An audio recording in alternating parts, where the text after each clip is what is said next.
bisa memberikan kita kesempatan, kesehatan sehingga kita bisa berkumpul dalam rangka melaksanakan sholat subuh berjamaah. Dan tentunya ini di bulan-bulan pada hari ini adalah awal bulan Sya'ban, di mana Nabi SAW banyak berpuasa dan Nabi SAW juga banyak bersedekah. Dan tentunya satu bulan lagi kita sudah mendekati kepada bulan Ramadan. Oleh karenanya mudah-mudahan Allah memanjangkan umur kita dan memberikan kita kesehatan sehingga kita bisa terus melakukan kebaikan-kebaikan dan amal-amal soleh sampai bertemu dengan bulan Ramadan. Ma'asyiral muslimin yang dirahmati Allah Subhanahu wa taala. Secara kebetulan memang kita kebetulan ketemu dengan peristiwa Isra Mi'raj ya. Dari minggu yang lalu kita sudah sebutkan di antara peristiwa-peristiwa dan kejadian-kejadian dalam Isra dan Mi'raj. Kita masih di bait 36, usri bihi wa salawatu furidat khamsan bi khamsina kama qad hufidat. Di sini musannif hanya menyebutkan satu bait saja, di antaranya adalah peristiwa Isra Mi'raj. Dan di dalam kitab Sirah Ibnu Hisham disebutkan beberapa peristiwa-peristiwa dan kejadian-kejadian sebagaimana yang disebutkan dalam kitab Bidayah wa Nihayah dalam Ibnu Katsir.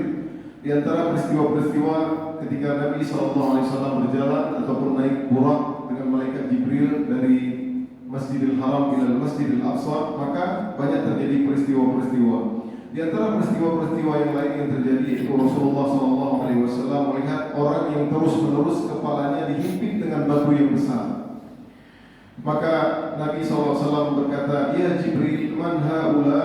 Kata Jibril, "Haula alladhi tatathaqal ru'usahum anis shalah." Mereka adalah orang-orang yang kepalanya berat untuk mengerjakan salat. Artinya mereka adalah orang-orang yang meninggalkan salat, terutama meninggalkan salat fardu.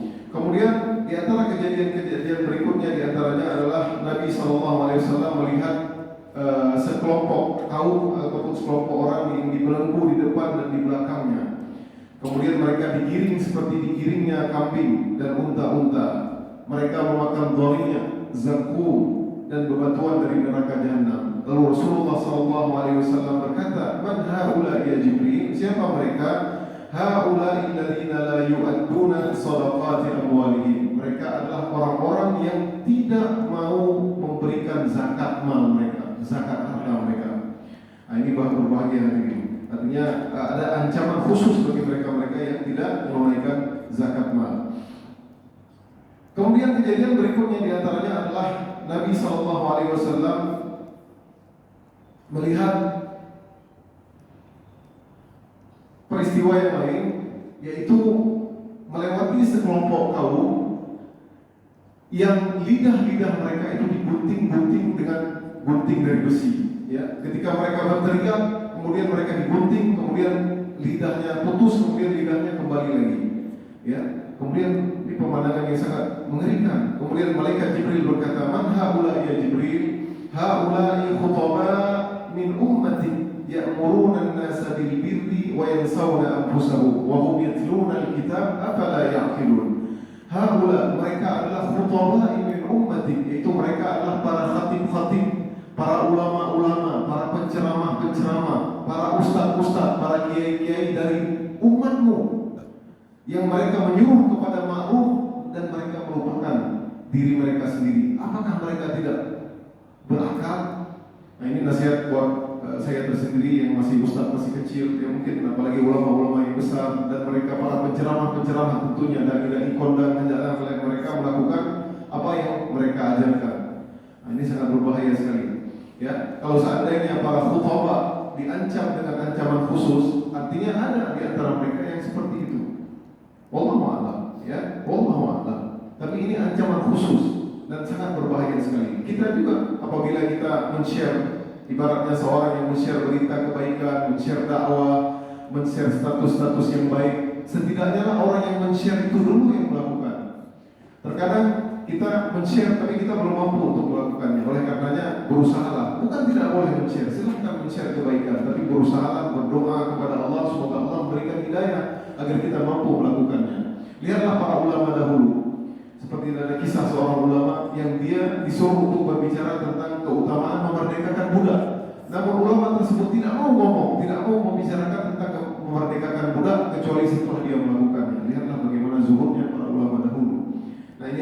khusus ya, diberikan terutama nasihat buat saya sendiri dan para ulama-ulama, para alim ulama, muballigh dan pendakwah-pendakwah agar mereka mendakwahkan sesuai dengan apa yang mereka kerjakan.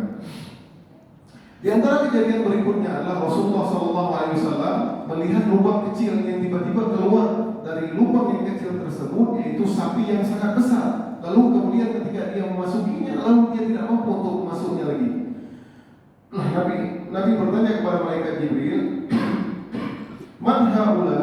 Siapa itu Jibril? "Hadzal rajul yatakallam bil kalimah fayandamu 'alaiha, fayuridu an yaruddaha wa la yastati'." Ini adalah orang yang ngomong ataupun mengucapkan sebuah perkataan ataupun ucapan yang dia amat menyesal dengan perkataan tersebut, dan dia ingin mengulangi supaya tidak terjadi apa yang dia ucapkan, maka tidak bisa.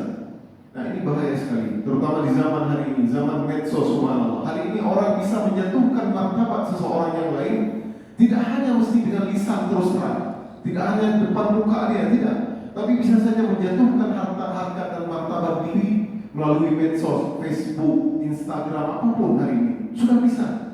Dan betapa banyak hari ini orang tidak malu-malu untuk melukai, menjatuhkan martabat mereka, terutama ketika ada kontestasi, misalkan pilkada, pilpres dan lain-lain. Ya, apapun dia, mau setingkat kecil pun mengatakan dia mau untuk menghujani ataupun melukai saudaranya dengan berbagai kata-kata. Ini berbahaya sekali. Ini ancaman khusus bagi mereka. Oleh karenanya hati-hati sekali kita mengucapkan perkataan yang bisa jadi dengan perkataan kita itu adalah menyakiti orang tersebut dan kita belum sempat meminta maaf kepada orang tersebut. Kejadian berikutnya adalah diantaranya adalah mereka orang-orang yang gemar memakan harta riba, ya. Yaitu diantaranya Nabi melihat mereka adalah meminum, ya, mereka berenang di sungai yang mereka dilempari dengan batu-batu api neraka, ya. Man haula, kata malaikat Jibril, akilur riba. Mereka adalah orang-orang yang gemar memakan harta riba. Nah, kemudian ketika Nabi SAW setelah selesai di Masjidil Aqsa, pada pertemuan yang lalu kita telah sebutkan bahwasanya Nabi mengimami para anbiya, itu ruh-ruh mereka, Nabi yang menjadi imam, fa'amantuhum. Akan tapi kisah ini adalah yang lebih tepat adalah setelah Nabi turun dari langit nanti, ketika Nabi mendapati perintah sholat 5 waktu, kemudian disitulah sebenarnya yang tepat bahwasanya Nabi SAW melakukan dan mengimami para anbiya, para nabi-nabi ketika turun dari Sidratul Muntaha. Kemudian malaikat Jibril pun pergi bersama Nabi SAW. Kemudian dan Nabi malaikat Jibril hatta ila samai dunia, dan Nabi naik dengan malaikat Jibril, ya, diangkat oleh malaikat Jibril pergi ke langit dunia. Fastaftah, maka diminta bukakan pintu. Faqila man hadza, siapa ini? Ternyata penjaga malaikat, ya, malaikat tidak mengenal siapa yang datang, ya, tidak kenal malaikat Jibril. Man hadza? Qala Jibril. Jibril. Qila wa man ma'ak, siapa bersamamu? Qala Muhammad. Qila aw qad ursila ilaihi? Qala na'am. Qila marhaban fa ni'mal maji'u ja'a. Marhaban, selamat datang, selamat datang orang yang sebaik-baik orang yang datang. Maka dibukalah pintu-pintu langit. Artinya pintu langit ini memiliki pintu-pintu, hadirin, ya. Falamma khalastu fa idza fiha Adam faqala hadza abuka Adam fasallim alaihi. Maka malaikat Jibril melihat, ya, kemudian Nabi melihat itu adalah Adam, itu adalah nenek moyangmu, wahai Nabi Muhammad, fasallim alaihi, maka berilah salam kepadanya. Fasallamtu alaihi faradda salam thumma qala marhaban, maka dia pun aku berikan salam kepadanya, assalamualaikum, kemudian dia menjawab salamku, dan kemudian Nabi Adam berkata, marhaban bil ibni salih wan nabiyyi salih, marhaban, selamat datang wahai anak yang saleh dan nabi yang saleh. Thumma sa'ida bi hatta atas sama ats-tsaniyah. Dalam riwayat yang lain, sebelum naik ke langit pertama, maka Adam melihat roh-roh di sebelah kanan. Ketika dia melihat roh-roh di sebelah kanan, maka dia pun fadhahi, maka dia pun tertawa. Ketika dia melihat roh-roh di sebelah kiri, dia pun menangis. Siapa itu? Dia pun menangis. Maka malaikat Jibril berkata, sesungguhnya wahai Muhammad, ketika Adam melihat ruh di sebelah kanan itu adalah anak-anaknya, turunan-turunannya yang masuk surga. Wa ashabu shimal, dan mereka orang-orang yang di roh yang sebelah kiri, mereka adalah di antara anak-anaknya ataupun keturunannya yang masuk neraka. Maka Adam pun menangis. Ketika menuju ke langit kedua, fastaftah, maka dibukakan pintu, diminta, man hadha, siapa ini? Qala Jibril, ini Jibril. Wa man ma'ak, siapa bersamamu? Adalah Muhammad. Apakah telah diutus? Maka dikatakan seperti yang dikatakan pertama. Ketika telah selesai, fa idza Yahya wa Isa wa huma innal khala, maka di langit kedua tersebut aku menjumpai Isa dan Yahya, dan keduanya adalah anak dari bibi. Di sini disebutkan oleh para ulama bahwasanya kedua-duanya Yahya dan Isa ternyata memiliki ikatan, ya. Katanya Imran dan yang namanya adalah Hannah, ya, punya istrinya Hannah, punya anak namanya Zakaria, ya. Jadi maksudnya bibinya Isa ke ibunya Yahya adalah bibi, ya. Yahya, ya, Isa ke ibunya Yahya adalah bibi, jadi sama-sama anak bibi, ya. Dan begitu juga Isa ke ibunya Maryam adalah bibi. Nah, jadi seperti itu, bibi, ya. Mereka ada punya hubungan. Ataupun ibunya Maryam, dan dalam pendapat yang lain ibunya Maryam dan ibunya Yahya adalah sepupuan. Nah, jadi mereka saudara. Kemudian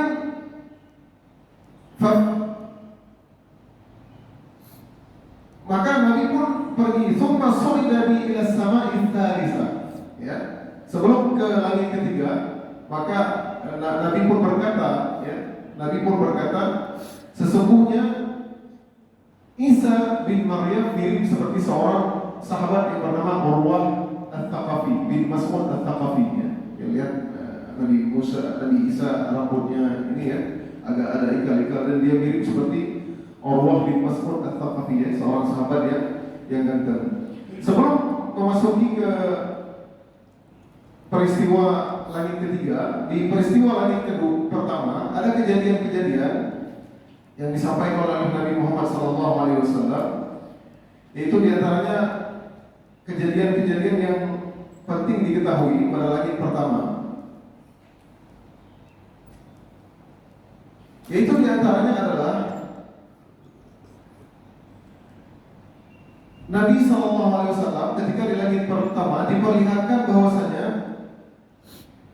menjumpai manusia-manusia, ya, menjumpai manusia-manusia yang dia ketika di tangan kanannya ada sebuah daging yang baik, dan di tangan kirinya adalah daging yang buruk, ya. Maka dia memilih memakan untuk daging yang buruk tersebut. Siapa mereka, ya Rasulullah? Mereka adalah penzina-penzina. Mereka adalah laki-laki yang dia sudah punya istri yang sah, tapi dia mendatangi wanita yang lain. Dia makan, padahal ada daging yang baik, tapi dia makan daging yang buruk. Nah, ini kemudian peristiwa-peristiwa adalah diantaranya adalah mereka, ada orang-orang nanti di langit dunia. Nabi perlihatkan juga masa depan, ya. Ada orang-orang yang ya'kuluna luhuman nas, mereka memakan daging-daging manusia. Ini orang-orang yang suka menggibah. Ternyata mereka adalah merobek-robek wajah mereka, yang misuna wujuhahum, ya, mereka merobek-robek wajah mereka, ya. Jadi kuku-kuku mereka itu terbuat dari tembaga, ya. Mereka merobek-robek wajah mereka, merobek-robek wajah mereka. Man haula, siapa ya Jibril? Haula ya'kuluna luhuman nas, mereka adalah orang-orang yang memakan daging-daging manusia. Masyaallah, muslim, ini mengerikan, ya. Ini ancaman berat bagi mereka yang suka menggibah, ya. Terkadang memang tidak perlu kita menggibah, ya, apalagi kalau menggibah dengan sengaja.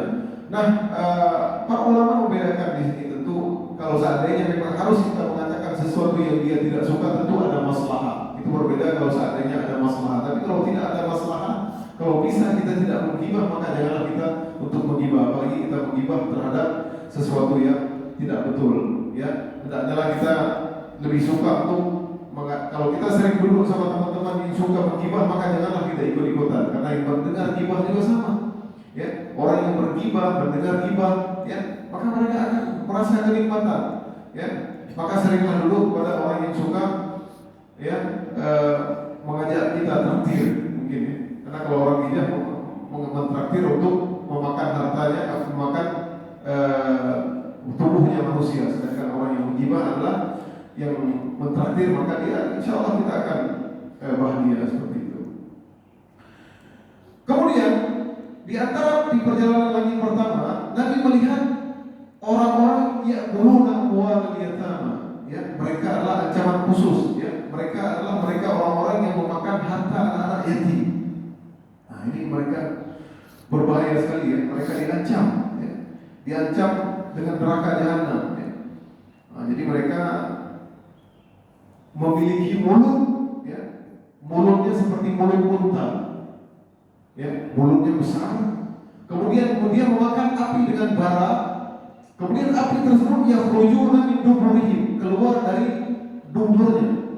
Dia makan tapi mulutnya itu besar, ya, bara api makan mulut besar, keluar dari duburnya. Man haula, siapa mereka? Mereka innal ladzina ya'kuluna amwalal yatama zulman. Mereka adalah yang memakan harta anak yatim secara zulman, kezaliman. Nah, ini kita ingatkan kepada siapapun, ya, kepada pengurus-pengurus yang mengurusi harta-harta kaum muslimin, hendaknya bertakwa kepada Allah SWT. Betapa banyak hari ini kita lihat yayasan membentuk yayasan anak yatim, yayasan untuk pengiriman bantuan ke Palestina, bahkan terjadi, ya, bahkan mereka dengan sukarela, ya, sempat 3-4 tahun yang lalu itu ada satu perusahaan, ya, PT yang memang dia sangat terkenal di Indonesia, ternyata dia menggaji diri sendiri 150 juta untuk dia, untuk wakilnya mungkin 100 juta, suka hati dia. Padahal kalau orang-orang tahu itu harta dipakai untuk menggaji dia sendiri, untuk memperkaya dia sendiri, maka itu orang nggak mau. Ini berbahaya sekali, bahkan ancaman-ancaman khusus. Dan juga termasuk siapapun, ya, orang-orang panitia, kita menjadi panitia yang mengurus harta orang, maka hati-hati sekali. Apabila seandainya dengan harta sendiri aja, harta yang kita punya sendiri, kita perhitungan, kita takut untuk menghabis-habiskannya, apalagi harta orang lain. Panitia masjid, ketua masjid, siapapun, ya. Bahkan para ulama, sebagian ulama, ketika harta tersebut dibangun, diberikan untuk bangun masjid, sebagian ulama itu takut kalau seandainya dibangun untuk menara. Ya, ada sebagian ulama yang mereka nggak mau kalau untuk menara. Takutnya karena niat dari orang yang memberikan itu bukan untuk menara. Bahkan untuk misalkan spanduk dan lain-lain, udah pakai uang saya sendiri, segitunya. Jadi hati-hati hadirin, ini kita ingatkan untuk saya sendiri dan siapapun dari kita yang menjadi pengurus Baitul Mal dan harta kaum muslimin, hendaknya lah menaruh, meletakkan dan menjaga harta tersebut, karena ada ancaman khusus yang diperingatkan oleh Allah Subhanahu wa taala. Ma'asyiral muslimin, kita kembali ke langit yang ketiga.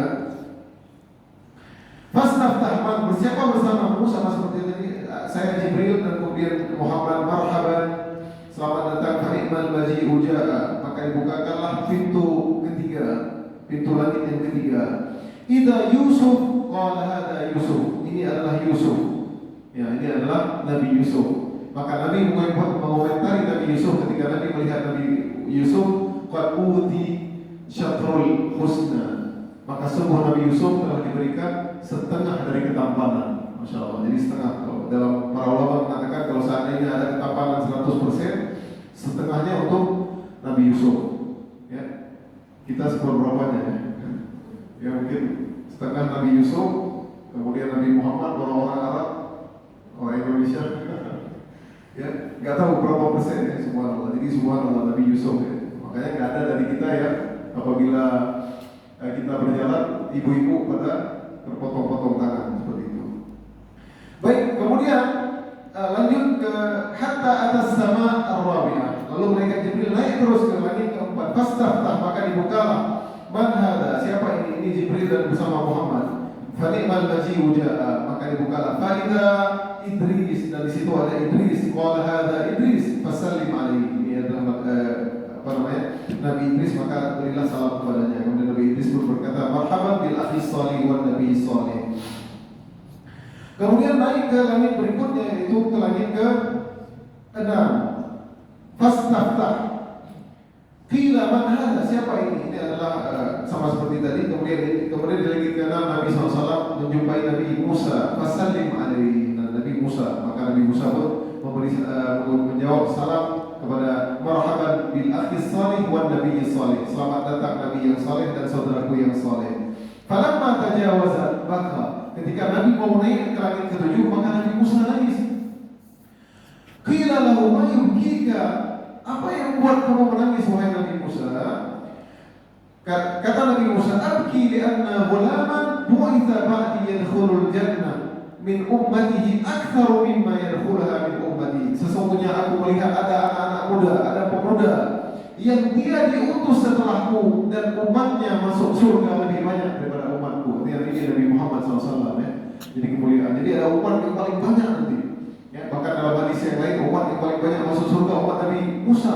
Nabi menyangka itu umat Nabi Muhammad. Ternyata umat Nabi Muhammad adalah lebih banyak daripada umat Nabi Musa. Kenapa Nabi Musa nangis? Bukan karena hasad, bukan karena tidak suka, tapi karena Nabi Musa cemburu. Dia cemburu, dia pengen seperti itu sebenarnya. Tapi ya sudahlah. Tapi tetap dia sayang kepada Nabi Muhammad SAW.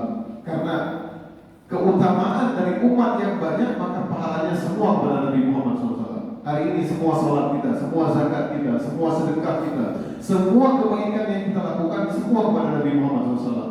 Nah, apabila umatnya yang semakin banyak, maka semakin banyak pahalanya.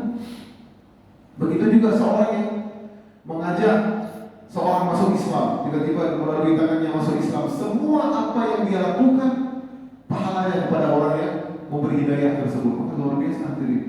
Ya, bagaimana misalkan kita lihat pendali-pendali hari ini, misalkan Ahmad Dedan, kemudian Zakir Naik dan yang lain-lain, dari tangannya masuk ribuan orangnya. Coba bayangkan bagaimana Abu Bakar. Ini Abu Bakar, dari tangannya Abu Bakar 4 orang yang dijamin surga. Ya, semuanya pasti ada adil Abu Bakar. Ya, semuanya pasti ada adil Abu Bakar. Oke, wajar Abu Bakar luar biasa kedudukannya di sisi Allah. Kemudian Nabi pun naik ke langit ketujuh. Fastaftaha Jibril, maka dibukakanlah pintu. Siapa ini? Saya Jibril. Muhammad ma'ak, dan saya bersama saya Muhammad. Maka dijumpai di langit ketujuh, fa idza Ibrahim qala hadza abuka fasallim alaihi. Maka dijumpai di langit ketujuh, ini adalah Ibrahim. Ini adalah bapakmu Ibrahim, fasallim alaihi, berikanlah salam. Maka Ibrahim pun menjawab salam. Marhaban bil ibni salih wan nabiyyi salih. Tsumma rufi'at ila sidratil muntaha. Maka Nabi Ibrahim saat itu dalam riwayat yang lain menyandarkan punggungnya di Baitul Ma'mur. Ya, Baitul Ma'mur ini adalah semacam Ka'bah tapi di langit ketujuh. Ya, di langit ketujuh. Maka di situ para ulama mengatakan boleh juga seorang jamaah haji menyandarkan punggungnya di Ka'bah. Cuman kita hari ini nggak mampu ya, mungkin nggak mampu ya. Karena kalau kita sadar mungkin udah ditabrak sama jamaah haji ataupun jamaah umroh yang lain. Jadi boleh-boleh saja. Kemudian Nabi bertanya, siapa ini? Ini adalah Ibrahim. Ini adalah Abu Anbiya, bapakmu. Kemudian Nabi pun di situ ketika melihat Sidratul Muntaha, Nabi melihat sesungguhnya 70,000 malaikat, 70,000 malaikat masuk ke Baitul Ma'mur dan mereka tidak kembali lagi. Walam yarji. Ya, jadi di langit ketujuh para malaikat 70,000, kemudian dia tidak kembali lagi. 70,000 setiap hari, 70,000 masuk tidak kembali, 70,000 masuk tidak kembali lagi. Ya. Subhanallah. Ada bilangan hitungan malaikat itu lebih banyak daripada manusia. Ya, bahkan dalam hadis pernah apatis sama langit berbunyi. Kata Nabi mendengar. Maka segitu padatnya malaikat, banyak sekali malaikat. Berapa jumlahnya? Allah. Apalagi malaikat. Makanya Nabi SAW di situ di Sidratul Muntaha, Nabi melihat malaikat Jibril dengan bentuk aslinya. Walaqad ra'ahu nazlatan ukhra 'inda Sidratil Muntaha, 'indaha jannatul ma'wa. Di Sidratul Muntaha Nabi melihat malaikat Jibril dengan rupa aslinya. Ya, 600 sayap. Setiap sayap madal ufuk, satu sayap itu bisa menutupi bumi ini. Ya, subhanallah. Ketika malaikat Jibril membuka satu sayapnya, keluarlah permata-permata intan-intan yang sangat indah sekali. Ya, kita nggak bisa membayangkan tentunya.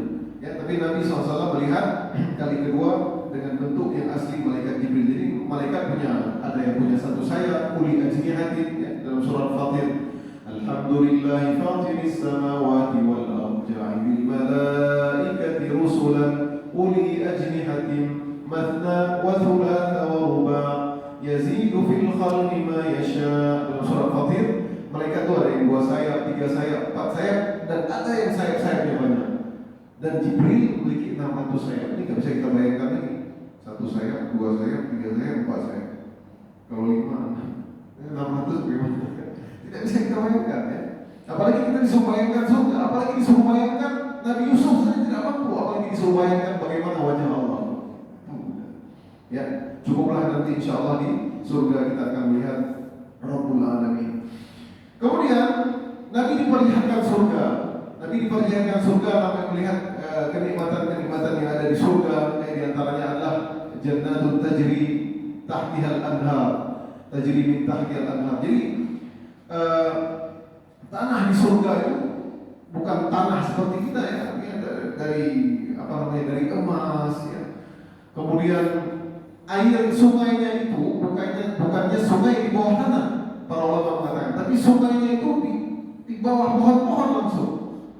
Ya, Nabi melihat mimma in ghairi asin, ya, wa anharu mimma in ghairi asin dalam surat Muhammad, itu seperti air mineral, air yang tawar tapi enggak berubah bentuknya. Kemudian Nabi melihat wa anharu min labanin lam yataghayyar ta'muhu, dan sungai-sungai dari susu yang tidak berubah rasanya. Wa anharum min khamrin ladzatin lisyaribin, dan kemudian ada juga sungai-sungai yang mengalir di bawah pohon-pohon ya. Artinya sungai-sungai seperti ini mengalir ya. Bukan di bawah tanah ya, tapi di depan mereka. Subhanallah, bagaimana keindahan surga. Dan sungai-sungai dari khamar ya, whisky, wine ya. Bukan whisky wine, kita nggak tahu namanya. Hari ini orang menganggap itu paling enak ya. Bahkan satu whisky, satu wine itu bisa kadang ratusan juta harganya. Ini lebih enak dari itu. Lisyaribi, ya, nggak akan mabuk, nggak akan sepoi-poi. Kemudian wa anharum min asalin musaffa, dan Nabi melihat sungai-sungai, sungai dari madu yang tidak berubah rasanya. Jadi subhanallah, bagaimana? Nggak bisa kita bayangkan hadirin. Ya. Kemudian sampailah Nabi ila Sidratul Muntaha, ya. Sidratul Muntaha adalah sebuah pohon, ya. Muntaha seolah-olah ujung dari segalanya. Naik ke ketujuh. Kemudian Sidratul Muntaha ada pohon yang sangat indah, ya. Sidrah yaitu pohon, Muntaha seolah-olah itu adalah ujung dari langit. Fa idza nabquha mithlu qilali hajar wa idza waraquha mithlu adhanil fiyala, yaitu buah-buahnya itu seperti kayak kendi-kendi ya. Bentuknya wallahu a'lam bentuknya seperti apa. Dan pohon dan daun-daunnya seperti telinga gajah. Ya, ini nggak bisa kita sifati ya, bagaimana indahnya ya. Qala hadhihi sidratul muntaha. Ya, ini adalah sidratul muntaha. Nah, jadi luar biasa ya, indah sekali. Kemudian dalam riwayat yang lain disifati di situ juga terdapat sesuatu seperti daun-daun ataupun yang warna-warni yang tidak bisa disifati. Demikian jamalnya, demikian indahnya Sidratul Muntaha tersebut. Kemudian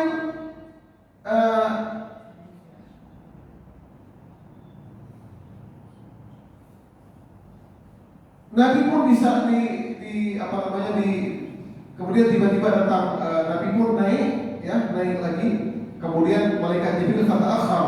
Jadi malaikat Jibril nggak bisa naik lagi di tempat itu, udah di tempat yang paling dekat dengan Allah Subhanahu Wa Taala. Ya.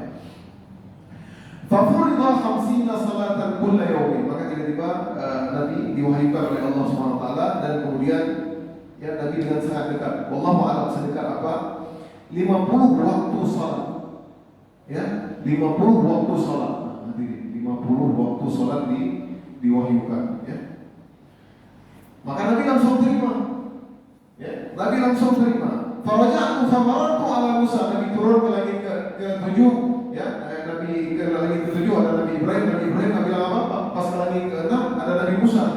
Nabi Musa berkata, ya, bima umirna, apa yang diperintahkan oleh Allah? Umirtu bi 50 salat kulla yawmin. Aku diperintahkan untuk menegakkan salat 50 waktu setiap hari.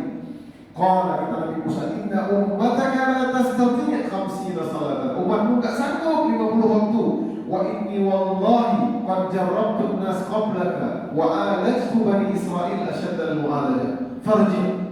Sesungguhnya aku sudah pengalaman wahai Nabi Muhammad, wahai Muhammad. Aku telah coba umat-umatku itu lebih kuat daripada umat-umatmu. Umat Israel ini umatnya lebih kuat-kuat. Ya, umat Nabi Musa, Nabi Musa sekali tonjok langsung mati. Ya, lebih kuat mereka. Ini kita loyo-loyo. Ya, kita kalau udah capek sholat malam pun nggak mampu. Ya. Jadi umat-umat terdahulu lebih kuat. Makanya kata Nabi Musa, ini Nabi Musa saya kepada Nabi Muhammad. Irji' ila rabbik, kembali kepada Tuhanmu, minta tasbih, minta keringanan. Coba bayangkan nanti kalau seandainya Nabi orang yang malu, Nabi luar biasa baik ya. Terima langsung 50 waktu. Kalau hari ini kita sholat 50 waktu mungkin banyak kita masuk neraka semua. Setiap setengah jam sholat. Setiap setengah jam sholat, langsung ke masjid lagi masjid. Subhanallah. Tapi ini jangan ada kesalahan ya. Jangan sampai kita berpikir bahwasannya nanti Allah ini udah kasih peraturan kemudian Allah mereview balik peraturannya. Ini salah. Ini pemahaman yang salah. Tapi Allah akan tahu nanti akan jadi 5 waktu. Nah, dengan ilmu Allah tahu nanti akan jadi 5 waktu. Bukan karena Allah nggak konsisten, tidak. Nah, ini salah pemahaman. Yang dipikir seperti itu. Allah Maha tahu. Allah tahu nanti dari 50 ini, Allah tahu nanti Nabi Muhammad bertemu dengan Musa alaihissalam dan meminta keringanan. Fas'alhu takhfif, maka dia kembali ke Tuhannya sampai 5 sampai 5. Kemudian diskon 5 lagi. Ketemu Musa, balik lagi, nggak sanggup. Ketemu Musa, balik lagi. Fas'alhu takhfif li ummatika qala sa'altu rabbi hatta istahyaitu. Kemudian ketika dikasih 5 waktu, maka Nabi Musa pun Nabi Muhammad ketemu Nabi Musa hatta istahyaitu. Ketika Nabi Musa berkata irji', minta lagi 5. Ini terakhir ya. Minta dari 5 kurang lagi. Nabi Musa saya, subhanallah. Nabi Musa saya, coba. Kalau dikurangi lagi tinggal 1 rakaat. Kira-kira kita mau 1 rakaat apa 5 rakaat? Dalam hati kecil kita 1 aja Ustaz. Lebih ringan. Karena 5 aja berat. Wasta'inu bis-sabri was-salah wa inna lakabiratun illa 'alal khashi'in. 5 aja berat. Karena 5 aja berat. Kita pulang kan mungkin enggak sempat salat jamaah misalkan Isya atau apa. Dalam perjalanan mau sholat berat. Ya, apalagi mati tidur dulu akhirnya terlelap. Berat ya hadirin. Kemudian kata Nabi SAW, hatta istahyaitu, dan aku pun sampai malu. Ya, walakinni arda wa usallim, tapi aku ridha dengan 5 waktu. Maka falamma jawaztu, maka kalau aku kembali turun ke langit-langit, maka aku mendengar nada munadi, maka ada yang memanggil, ya, ada suara, amdaitu faridati wa khaffaftu 'an ibadi. Aku telah melaksanakan, aku telah menyuruh faridah, itu faridah, fardu, dan aku telah meringankan kepada hamba-Ku. Ya, kemudian dalam riwayat yang lain, sesungguhnya 1 salat itu 10 salat. Ya, maka kalau 5 waktu salat maka sama seperti 50 waktu. Ya, begitulah keringanan ya. Keistimewaan daripada umat Nabi Muhammad SAW. Makanya dikatakan furidat khamsan bi khamsina kama qad hufidhat ya. Diwajibkan 5, tapi 5 itu adalah seperti 50 waktu pahalanya, luar biasa. Inilah keagungan dan keistimewaan umat Nabi Muhammad SAW. Semoga kita bisa bersama Nabi Muhammad SAW, terkhususnya semoga nanti di hari kiamat kelak, di hari akhirat kita bisa minum di telaga Nabi Muhammad SAW. Insyaallah kita cukupkan pengajian kita pada kesempatan ini. Insyaallah nanti kita akan lanjutkan kembali ketika Nabi kembali ke kota Mekah, di mana penolakan dan berbagai upaya-upaya Abu Jahal untuk mendustakan dari perjalanan Isra dan Mi'raj Nabi Muhammad SAW. Aku qouli hadza wa astaghfirullah li wa lakum wa lisa'iril mu'minin. Subhanakallahumma wa bihamdik, asyhadu an la ilaha illa anta, astaghfiruka wa atubu ilaik. Assalamu alaikum